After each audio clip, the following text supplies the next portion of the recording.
JSW యొక్క steel plant ఏరియాలో ఉన్నాం.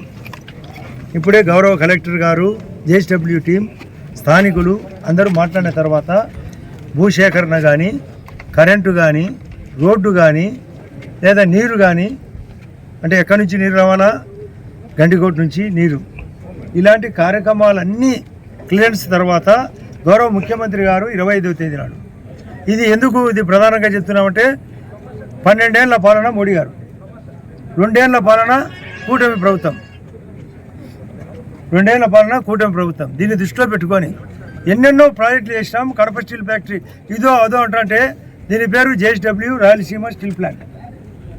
దీన్ని దృష్టిలో పెట్టుకొని మొట్టమొదట 1 మిలియన్ టన్ అంటే 10 లక్షల టన్నుల కెపాసిటీతో మొదట స్టార్టు, 5,000 కోట్లు. దీనికి స్థానికులకు 75% ఉద్యోగాలు కూడా. ఇది ఖచ్చితంగా 2028 డిసెంబర్ 31 లోపలనే పూర్తి కావాలి. అందులో మొదటి కార్యక్రమమే కమెన్స్మెంట్, అంటే పని స్టార్ట్. పెళ్ళైన తర్వాత కార్యక్రమం మాదిరి అది ఎక్కడైనా జరిగే సహజం. కమెన్స్మెంట్ అంటే ఆ కార్యక్రమం ఊరిగా ఫౌండేషన్లు అది కాకుండా వర్క్ స్టార్ట్, దాని పేరే కమెన్స్మెంట్ అనే పేరుతో వస్తున్నాడు. పబ్లిక్ కూడా హీరింగ్ ఉంటుంది, ఇక్కడ పబ్లిక్లో కూడా సబ్జెక్ట్ ఉంటుంది, అందరు కూడా ఉంటారు. దాదాపు 15,000 మందో 20,000 మందో ఆ రోజు గ్యాదర్ కూడా జరగబోతుంది. కూడా అందరి వారు కూడా చుట్టుపక్కల పల్లెలలో ఆనందమైన కార్యక్రమం కాబట్టి. అదే కాకుండా ముఖ్యంగా మేము ఈ 2 ఏళ్ల పాలన గురించి ఒకే నిమిషంలో చెప్పే మాట, అందరికీ ఇల్లు, ప్రధానమంత్రి ఆవాస్ యోజన కింద అటు కేంద్రం 7 కోట్ల ఇండ్లు అయితే ఇక్కడ 25 లక్షలు. ఆల్రెడీ టాయిలెట్ ఇవ్వడం జరిగింది, 12 కోట్ల టాయిలెట్లు, 11 కోట్ల గ్యాస్ కనెక్షన్ కూడా ఇవ్వడం జరిగింది. 25 కోట్ల మందిని విముక్తి చేసినారు పేదరికం నుంచి. అందరికీ పల్లె పల్లెకు జలజీవన్ మిషను, అమృత్ పథకం మీద మన రాష్ట్రంలో కానీ ఎక్స్టెన్షన్ 2028కి మన జమ్మనముడుకు కూడా జలజీవన్ మిషన్ భారీగా రాబోతుంది. ఆల్రెడీ అమృత్ 2 మున్సిపాలిటీలకు, అక్కడ ఎర్రగుంటకు 140 కోట్లు, జమ్మనముడుకు 12.5 కోటి, మళ్ళీ డబ్బు అదనంగా కూడా వచ్చింది. కరెంటు ఉత్పత్తి ఈ దేశంలో 1000 గిగావాట్లు అంటే 10 లక్షల గిగావాట్లు. బాగా మనకు జమ్మలమడుగులో 20 గిగావాట్లు, రాష్ట్రానికి వచ్చేలకు 160 గిగావాట్లు. అంటే ఎక్కడ లేని విధంగా నేషనల్ హైవేలు ఎక్కువ ఈ రాష్ట్రానికి. గతంలో రోజుకు 6 కిలోమీటర్లు అయితే ఈ యొక్క మోడీ గారి ప్రభుత్వం వచ్చినాక రోజుకు 18 కిలోమీటర్లు. అందులో మనకు దాదాపు 1,00,000 కోట్లతో కడప ఏపీలో జరుగుతున్నాయి. అందులో ఎస్పెషల్లీ కడపలో, ఎస్పెషల్లీ జమ్మలమడుగులో రోడ్లు. ఒకవైపు 74 ఎయిర్పోర్ట్లుంటే మన్మోహన్ సింగ్ నాటికి ఈ పొద్దు 90 యాడ్ అయ్యి 164 ఎయిర్పోర్ట్లు, మరొక 90 రన్నింగ్లో ఉన్నాయి. 164 తోడు వందే భారత్ ట్రైన్స్ 164, 75,000 కిలోమీటర్ల పొడవున మొత్తం అంతా ఎలక్ట్రిఫికేషన్. గతంలో కేవలం 25,000 మాత్రమే. అదే కాకుండా సీపోర్ట్స్ 6 లక్షల కోట్లతో సాగర్మాల కింద మనకు 4 సీపోర్ట్లు జరుగుతున్నాయి మన ఏపీలో. అంటే నేను 2 కలిపి చెప్తాను, 12 ఏళ్ల పాలన, 2 సంవత్సరాల పాలన. రేపు తిరుపతిలో 2 సంవత్సరాల పాలన పైన కూడా స్పెషల్ మీటింగు, అందులో తాలూకాలో కూడా మేము 16, 17 తేదీలో ఈ జమ్మనోడులో ఏం జరిగింది, ఈ రాష్ట్రంలో ఏంది, ఈ దేశంలో ఏంది కూడా చెప్పబోతున్నాం. అందులో ఈ స్టీల్ ఫ్యాక్టరీ కూడా. అదే కాకుండా మనకు 5 సిమెంట్ ఫ్యాక్టరీలు రాబోతున్నాయి.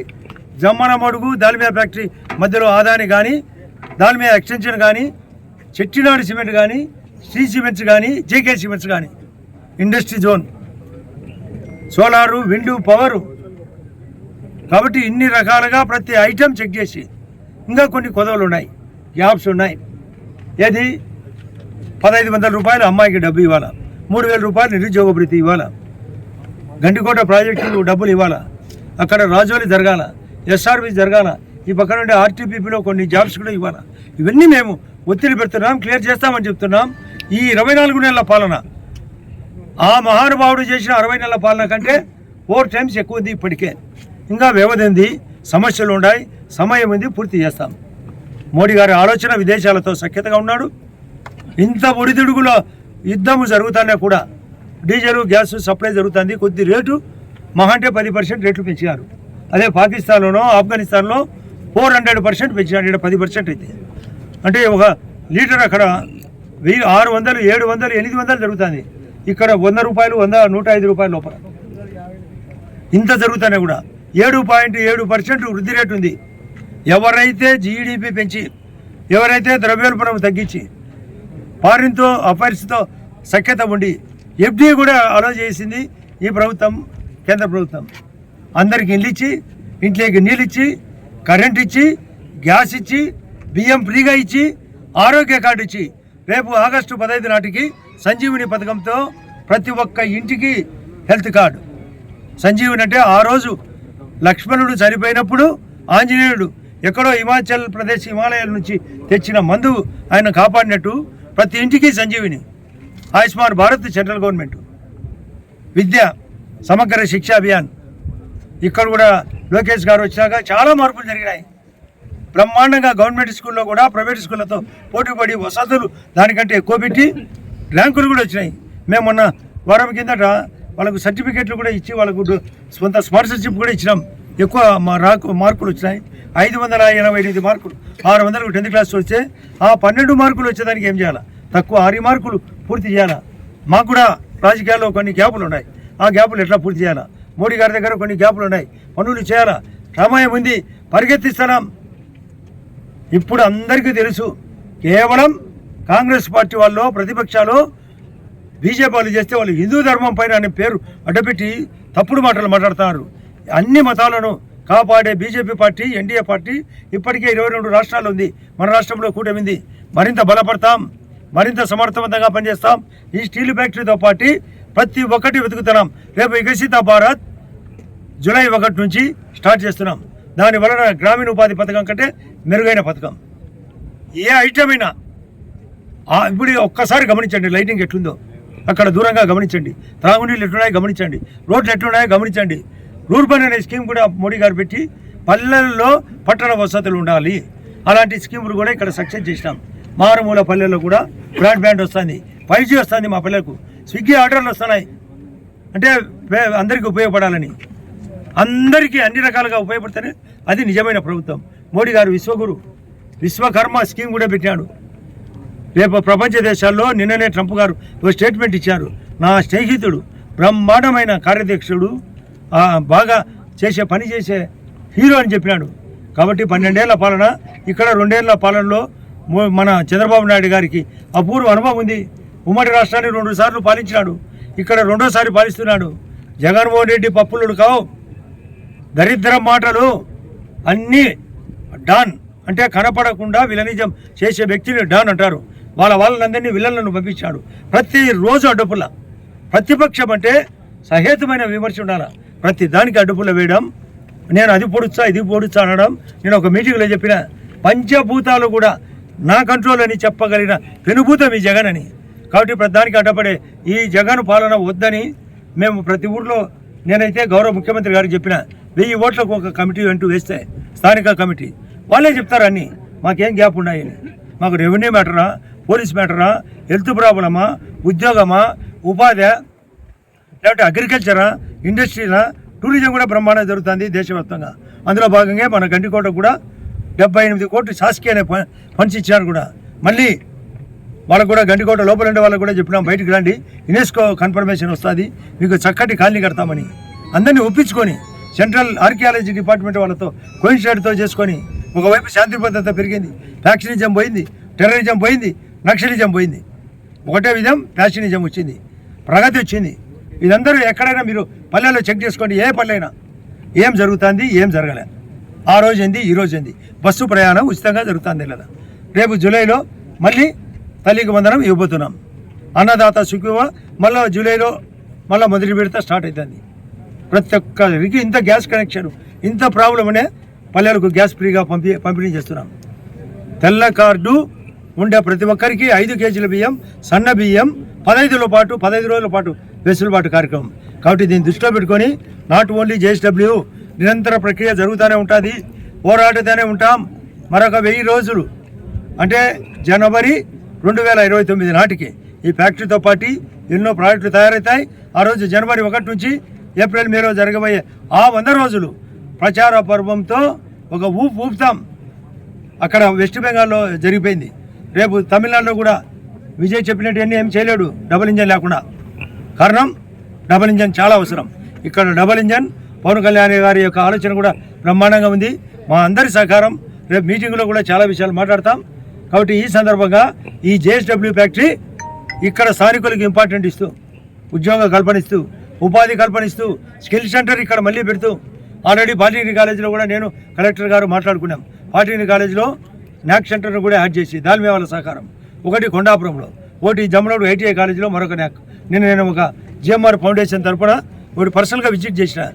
వాళ్ళు కావాల్సిన అందరికీ మేమే స్పాన్సర్షిప్ చేసి ఫ్రీగా హాస్టల్ వసతి, ఫ్రీగా ఫుడ్, ఉద్యోగ కల్పన కూడా చేస్తాం. రమ్మనండి, పంపమంటే నేను పోయి స్టడీ చేసి వచ్చిన.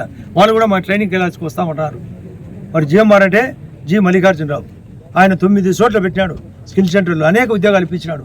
వెంకయ్యనాయుడు గారు కూడా అక్కడికి వచ్చినాడు. కాబట్టి ఇక్కడ స్కిల్ సెంటర్ కూడా పెట్టబడుతున్నాం. ఎందుకు? స్కిల్ నేర్పించి ఇక్కడ ఇచ్చే ఉద్యోగాలు కాకుండా ఎక్కడికైనా పంపించే కార్యక్రమం.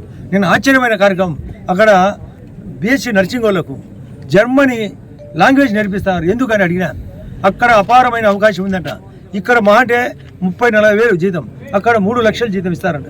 వాళ్ళే అన్ని వసతులు వాళ్ళ పిల్లలకు ఉచిత సౌకర్యాలు ఏర్పాటు చేసి, కాబట్టి వాళ్ళు ట్రైనింగ్ అవుతారు. మన కడప అమ్మాయి కూడా ఒక అమ్మాయి కనిపించింది. ఇక్కడ హైదరాబాద్ ఎయిర్పోర్ట్ పక్కన జిఎంఆర్ ఫౌండేషన్. ఎందుకు చెప్తానంటే, స్టడీ చేయాలి. నాయకుడు అంటే ఎక్కడ ఏం జరిగేది కనుక్కోవాలా, కనుక్కున్న తర్వాత మనం దాన్ని ఇంప్లిమెంటేషన్ చేయాలి. కాబట్టి ఈ కార్యక్రమం పేరు ఇక్కడ కమెన్స్మెంట్. రేపు 25, 1, 2వ తేదీలో కమెన్స్మెంట్ చేసే లోపల ఇక్కడ ఏమేమి చేయాలి, ప్రజలు ఎక్కడ కూర్చోవాలా, హెలికాప్టర్ ఎక్కడ, వసతులు ఎక్కడ, మీ అవసరాలు ఎక్కడ, పోలీసు భద్రత ఎట్లా అనే విషయాలపైన మేము చర్చ పెట్టాం. ఇది కూలంకషంగా డేట్ కూడా డిక్లేర్ అవుతుంది. అదే కాకుండా అదే రోజు పులివెందులు కూడా పోతున్నట్టు కలెక్టర్ గారు చెప్తున్నారు. ఈ కార్యక్రమం సక్సెస్ అవుతుందని మీరందరికీ, వాళ్ళందరికీ, రైతులకు చెప్పినాం. మీ కొందరికి దాదాపు 6 కోట్ల రూపాయలు డబ్బులు రావాలా లోపల ఇవ్వాలనేది గౌరవ కలెక్టర్ గారి ద్వారా వాళ్ళకి చెప్పించిన. బయట కొందరికి ల్యాండ్స్ కావాలా, కనితీతం టెంపుల్ కొంత ల్యాండ్స్ కావాలా, ఎలా చేయాలా, ఇవన్నీ ప్లాన్ ఆఫ్ యాక్షన్లో కూర్చొని డీప్గా డిస్కస్ చేసిన తర్వాతనే మీకు ఈ ప్రెస్ మీట్. కలెక్టర్ గారు చెప్పిన 100% పాయింట్తో పాటు నా రాజకీయం కూడా కలిపి చెప్పినాం, మా భవిష్యత్తు కూడా చెప్పినాం. మోడీ గారు 12 ఏళ్ల పాలన పైన మేము ఆయనకు సంపూర్ణ ఆరోగ్యం ఉండాలని నిన్ననే ఎన్డీఏ మీటింగ్లో అందరూ కలిసి ఆయన్ను పూర్తి స్థాయిలో ఏంది నిజమని ట్రంప్ ప్రకటించాడంటే, ఆయన ఇప్పుడు ప్రపంచంలోనే అగ్రస్థానము అమెరికా అధ్యక్షుడి యొక్క ప్రకటన కూడా గమనించండి. మీ పత్రికలు, అన్ని పత్రికలు వచ్చినాయి. వైసీపీ వాళ్ళ యొక్క ధర్నా, వాళ్ళు ఆయన ఒక డాన్ అంటే అండర్ గ్రౌండ్లో ఉండి దావుదీపురం లాంటి ఎప్పుడు అట్లా బయటకు వచ్చి ఏమి చేయకుండా ఈ పల్లెల్లో ఎప్పుడన్నా ఒక తట్టెడు బట్టి పోసినాడా ఏ రోడ్డు అన్నా? ఈ గవర్నమెంట్ వచ్చినాక ఎన్ని పనులు జరిగినాయి? బియ్యం సప్లై ఆ రోజు 3 రోజులు 4 రోజులు ఇంటింటి కానీ రాకుంటే పెన్షన్ 1వ తేదీ టెన్షన్గా ఇస్తున్నామా లేదా? ఉద్యోగస్తుల జీతం 1 నుంచి 3వ తేదీ లోపల టెన్షన్గా ఇస్తున్నామా లేదా? ఆ రోజు కంటే ఈరోజు కరెంటు బాగుందా లేదా? ఆ రోజు కంటే ఈరోజు త్రాగునీళ్ళు బాగున్నాయి లేదా? ఆ రోజు కంటే 16,500 డిఎస్సి సర్టిఫికేట్స్ వచ్చినాయి. కానిస్టేబుల్కి కూడా ఉద్యోగాలు ఇప్పించినాం. మళ్ళీ డిఎస్సి జరుగుతుంది. ఇన్ని ప్రగతి జరుగుతుంటే అతను ప్రజలు ఏమన్నా రెచ్చగొడితే ఏమన్నా మంచిదని వెన్నుపోటు పేరుతో అతను వ్యవస్థకు వెన్నుపోటు, అతని టీం వ్యవస్థకు వెన్నుపోటు. మేం కాదు వెన్నుపోటు, అతను వ్యవస్థకు వెన్నుపోటు. అతని పప్పులు కావు. మేము ప్రగతిని చెప్పడానికే రేపు మీటింగ్. కానీ అతను అధోగతి పట్టించడానికి, కంపు లేపేదానికి ఆడే నాటకమే ఈ యొక్క వెన్నుపోటు. అతను అందరికీ వెన్నుపోటు. 156 స్థానాలు ఇస్తే 151 ఇస్తే 11కు వచ్చింది. ఆ మధ్యలో 5 జంపు. ఆ 11 కూడా లేకుండా చేస్తాం. మేము వెన్నుపోటు చేయలే, మేము ప్రజలకు దన్ను. ఆయన వెన్నుపోటు. ఆయన బటర్ నొక్కి అని బటర్ తినే తెలుసు. వాడు కేఎన్ఆర్ అనే అతను 1000 కోట్లకు పైగా అంటే ఇంటూ 1000 ఎంతలు 10 లక్షల కోట్ల దోపిడీ చేసిన ఈ జగన్ వెన్నుపోటు, ఈ వ్యవస్థకు వెన్నుపోటు చేసినాడు, ఈ దేశానికి వెన్నుపోటు చేసినాడు. ప్రధానమంత్రి కావాలనే దురాలోచనతో ఎన్ని గాడ్జీలని చేసినాడు. కొందరికి రెచ్చగొట్టి ఇంట్లో కూర్చొని తాడేపల్లి కూర్చొని అప్పుడొకసారి అసెంబ్లీకి రాకుండా, అసెంబ్లీకి రా, అసెంబ్లీ పాయింట్లో మాట్లాడు. ఏం రెచ్చగొడితే ఇక్కడ ప్రజల అమాయకత్వమా? మొన్న డీజిల్ సప్లై చేస్తే డీజిల్ సప్లై పైన ఒక ఊరేగింపు చేసా, పట్టున 100 మంది రాలేదంట. ఎందుకు? వాస్తవ పరిస్థితి అందరికీ తెలుసు. అక్కడ యుద్ధం జరిగేది అందరికీ తెలుసు. అందరి ఇంట్లో టీవీ ఉంది, ప్రతి ఒక్కరికి సెల్ ఫోన్ ఉంది. ఎవరు మంచి ఎవరు చెడ్డ నువ్వు చెప్తే పప్పులు ఉడకం. అందరూ మేధావులు, ప్రజలు మేధావులై కూర్చున్నారు. ఎవరు వెన్నుపోటు, ఏ పార్టీ వెన్నుపోటు, ఎవరు మంచి చేస్తారనే ఈ విషయాన్ని కూలంకషంగా అందరికీ తెలుసు వాళ్ళ యొక్క దురాగతం దురాలోచన పప్పులు కావు.